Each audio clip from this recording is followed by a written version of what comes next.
Hello everyone, நான் உங்களை மருதுபாண்டியன் பேசுகிறேன். இன்றைக்கி நம்ம பார்க்க போகிற டாபிக் என்னென்னு பார்த்தீங்கன்னா, பூனைகளால் 2 உயிரிழந்த சம்பவத்தை பற்றி தான் பார்க்க போகிறோம். ஒன்று தமிழ்நாட்டிலையும் இன்னொன்று வெளிநாட்டிலையும் உயிரிழந்த சம்பவத்தை பற்றி பார்க்க போகிறோம்.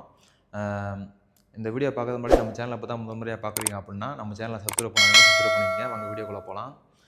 பூனைகளால் நிறையா சம்பவங்கள்லாம் நடந்திருக்கு. அதில் ஒரு 2 சம்பவங்களை மட்டும் இப்போ பார்ப்போம். 2 சம்பவம் என்னன்னு சொல்லிட்டு பார்க்குறப்ப முதல்ல தமிழ்நாட்டில் என்ன சம்பவம் நடந்ததுன்னு பார்ப்போம். தமிழ்நாட்டில் எங்கே நடந்ததுன்னு பார்த்தீங்கன்னா, தமிழ்நாட்டில் வந்து கோயம்புத்தூரில் தான் இந்த சம்பவம் நடந்திருக்கு. கோயம்புத்தூரில் பொள்ளாச்சி நகரில் தான் சம்பவம் நடந்திருக்கு. கோயம்புத்தூரில் வந்து பொள்ளாச்சி நகரில் வந்து சாந்திங்கிற ஒரு அம்மா வந்து ஒரு பூனையை வளர்த்துட்டு இருந்திருக்காங்க. அப்படி வளர்த்துட்டு இருக்கப்போ வந்து பூனைக்கு வந்து நல்லா பழகி இவங்க கூட வளர்ந்துட்டுருக்கு. ஒரு நாள் என்ன பண்ணியிருக்கு, இந்த அம்மா நல்லா ஒரு ஆழ்ந்த தூக்கத்தில் வீட்டில் உறங்கிட்டு இருக்காங்க. அப்படி உறங்கிட்டு இருக்கப்போ வந்து இந்த பூனை வந்து வீட்டு தோட்டத்தில் மேய்ஞ்ச கட்டுவிரின் பாம்பை வந்து கடித்து கொதறி எடுத்து வந்து பெட்ரூமில் போட்டிருக்கு. அந்த அம்மா தூங்கிட்டு இருக்க அம்மாவை வந்து அந்த கட்டிலின் பாம்பு கடிச்சிருக்கு. அப்படி கடித்த உடனே அந்த அம்மா வந்து பயத்தில் வந்து சத்தம் போட்டு அலறியிருக்காங்க. அப்படி அலறின உடனே வீட்டில் இருக்க ஆளுங்கள்லாம் சேர்ந்து இந்த அம்மாவை ஹாஸ்பிட்டலில் அட்மிட் பண்ணியிருக்காங்க. அப்படி அட்மிட் பண்ணியும் இந்த அம்மா வந்து சிகிச்சை பலனின்றி உயிர்ந்துட்டாங்க. ஸோ இதுலேருந்து நம்ம என்ன தெரிஞ்சுக்கிறோம் அப்படின்னு பார்த்தீங்கன்னா, பூனைகள் வந்து வேட்டையாடக்கூட திறமை பெற்றிருக்கு. எந்த ஒரு பாலூட்டியையும் விஷ பாம்புகளையும் விஷ பூச்சிகளையும் வேட்டையாடுதுன்னா டைரெக்டாக வீட்டில் இருந்து போடக்கூடிய பண்பு பெற்றிருக்கு. ஸோ அதனால் பூனை வளர்க்குறப்போ வந்து ஜாக்கிரதையாக இருக்கணும். அதுக்கப்புறம் வந்து பூனைகள் மனிதர்கள் கூடயே படுத்து தூங்கக்கூடிய பண்பு பெற்றிருக்கு. ஸோ அதனால் வந்து நம்ம பெட்ரூமில் போடுறதுக்கும் வாய்ப்பு இருக்குது. ஸோ அந்த மாதிரி தான் இந்த உயிரிழந்த சம்பவம் நடந்திருக்கு. ஸோ இதெல்லாம் வந்து பூனை வளர்க்குறப்போ வந்து கரெக்டாக வந்து பாதுகாப்பாக இருந்துக்குங்க. அடுத்த சம்பவம் வந்து வெளிநாட்டில் என்ன சம்பவம் நடந்ததுன்னு சொல்லிட்டு பார்ப்போம். வெளிநாட்டில் எங்கே நடந்ததுன்னு பார்த்தீங்க அப்படின்னா, வெளிநாட்டில் வந்து டென்மார்க் நாட்டில் தான் இந்த சம்பவம் நடந்திருக்கு. என்னன்னு பார்ப்போம். டென்மார்க் நாட்டில் வந்து ஹென்றி கிரீம்பாப் பிளாட்னர் அப்படிங்கிறவர் வந்து 2018 வந்து ஒரு தாய்ப்பூனையையும் அதோட குட்டிகளையும் தத்தெடுத்திருக்காரு. நம்மளுக்கு பூனை வளர்த்தாலே பூனைகளை வந்து தூக்கி கொஞ்சணும் அப்படின்னு சொல்லிட்டு நம்மளுக்கு ஒரு ஆசை இருக்கும். அதே மாதிரி தான் அவர் பண்ணிருக்காரு. ஒரு நாள் என்ன பண்ணிருக்காரு, அதே 2018 ஆகஸ்ட் மாதம் வந்து அந்த பூனையோட குட்டியை வந்து தூக்க முற்பட்டிருக்காரு. அப்படி பூனையோட குட்டியை தூக்க முற்பட்டப்ப அந்த தாய்ப்பூனை வந்து நம்ம குட்டியை வந்து அடிக்க வராங்க அப்படின்னு சொல்லிட்டு அது என்ன பண்ணியிருக்கு, அவருடைய ஆள்காட்டி விரலில் கடிச்சிருக்கு.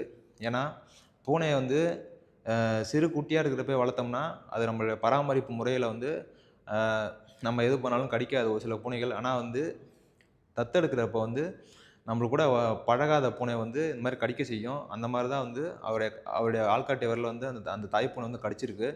அப்படி கடித்த உடனே அவர் என்ன நினச்சிருக்காரு, பூனை கடிதானே அப்படின்னு சொல்லிட்டு சாதாரணமாக விட்டார். பூனை கடி தான் அவருடைய உயிரையே பறிக்கும்னு சொல்லிட்டு. ஆனால் அவருக்கு தெரியல. ஒரு 2 வாரங்கள் கழித்து அவருடைய ஆள்காட்டி விரல் வந்து 2 மடங்காக வீங்கிருது. 2 மடங்காக வீங்கின உடனே வந்து ஆபத்தை உணர்ந்த அவர் வந்து ஹாஸ்பிட்டலில் போகிறாரு. ஹாஸ்பிட்டலில் போய் அட்மிட் ஆகிறாரு.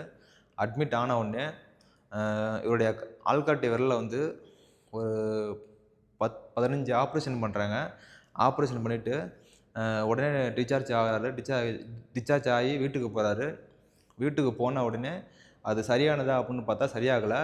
திரும்பவும் ஒரு 4 மாதங்கள் வராரு. ஹாஸ்பிட்டலில் வந்த உடனே டாக்டருங்கெல்லாம் செக் பண்ணி பார்த்துட்டு அவருடைய ஆள்காட்டி விரலை வந்து எடுக்கணும்னு சொல்லிட்டாங்க. அப்படி ஆள்காட்டி விரலை எடுத்துகிட்டு திரும்பியும் டிஸ்சார்ஜ் ஆகி வீட்டுக்கு போகிறாரு. திரும்பியும் ஆள்காட்டி விரலை எடுத்தும் அவர் உடல்நிலை வந்து சரியில்லை. திரும்ப வந்து ஹாஸ்பிட்டலில் அட்மிட் ஆகிறாரு. அப்படி அட்மிட் ஆகிறப்போ வந்து டாக்டர் அவருடைய உடலை வந்து தீவிர ஆராய்ச்சி செஞ்சு பார்த்துருக்காங்க. அப்படி செஞ்சு பார்த்தப்போ வந்து அவங்களுக்கு வந்து திடுக்கிடும் தகவல் கிடச்சிருக்கு. என்னென்னு பார்த்தீங்க அப்படின்னா, அவருடைய உடலில் வந்து பூனைக்கடியால் சதை உண்ணும் பாக்டீரியா வந்து உடல் முழுக்க பரவி இரத்த நாளங்களையும் இரத்த தசைகளையும் வந்து பாதிப்படை செஞ்சுருக்கு. அது எப்படி வந்து அவருடைய உடம்புல பரவுனது அப்படின்னு சொல்லிட்டு பார்ப்போம். பூனைக்கடி ஏற்பட்டப்போ வந்து அவருடைய ஆள்காட்டி விரலில் வந்து அந்த காயம் மூலயமா சதை உண்ணும் பாக்டீரியா வந்து அவருடைய உடம்புக்குள்ளே போயிருக்கு. காயம் மூடப்பட்டதால் உடல் முழுக்க வந்து அதை பரவ ஆரம்பித்து அதனாலேயே இரத்த நாளங்களும் இரத்த திசைகளும் பாதிப்படைஞ்சு உடல்நிலையை பாதிப்படை செஞ்சுருக்கு. இவர் வந்து 4 வருடங்கள் ஹாஸ்பிட்டலில் இருந்து சிகிச்சை பெற்றும் அவரால் வந்து உயிர் பிழைக்க முடியல, இறந்துட்டார். ஸோ இதுலேருந்து நீங்கள் என்ன தெரிஞ்சுக்கணும்னு பார்த்தீங்கன்னா, பூனைக்கடி தானே அப்படின்னு சொல்லிட்டு சாதாரணமாக நினச்சிக்காதீங்க. ஆனால் பூனைக்கடியாலே எவ்வளோ பிரச்சனை வரும்னு சொல்லிட்டு இந்த உயிரிழந்த சம்பவத்தையும் நம்ம தெரிஞ்சுக்கலாம். ஏன்னா பூனை கடித்தோடனே உடனே வந்து ஹாஸ்பிட்டலில் போய்ட்டு தடுப்பூசி போட்டுக்குங்க.